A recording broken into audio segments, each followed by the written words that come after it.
Yo, what's up guys? Today may gagawin nga pala tayong Sunny ngayon na 2008 model. Ginawa nga pala to sa ibang shop, so pinapalitan siya ng throttle body and then accelerator pedal sensor. I'm starting the scanning to read the DTC, which is P1122 and P1126. So dito na find out ko na walang power supply ang throttle body, so I decided to start the diagnosing procedure on it. Kaya tara, samahan nyo ako, let's go! So dito mas prefer kung gumamit kayo ng multimeter or multi-tester. So dito ang gamit ko nga pala is OTC 3636 na incandescent test lamp. Let's go! So this time na find out ko na open circuit ang power supply ng throttle body.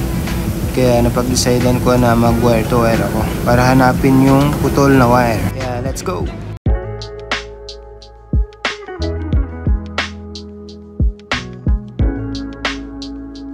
So kung makikita nyo dito, mukhang mapapadali ng paghahanap natin ng open circuit.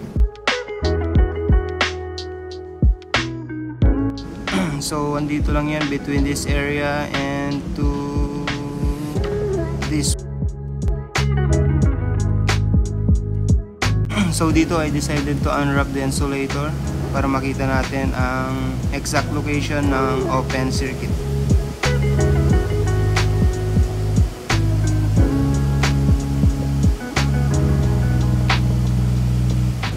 As you can see guys, so ito na nga pala yung putol na wire na hinahanap natin kanina.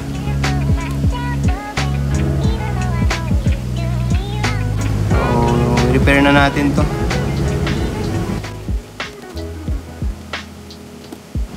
So hindi ko na nga pala sinoldered tong pero as you can see, kahit magtago 4 pa si Tom and Jerry dito, hindi na mabubuwag to. Wow! And then after nun, in-insulate ko na nga rin para yung harness para maiwasan ulit natin yung ganun na pangyayari. Let's go!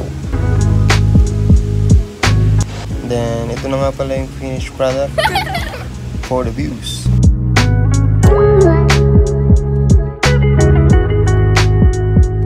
So after nang ginawa nating repair, i-start na natin yung engine.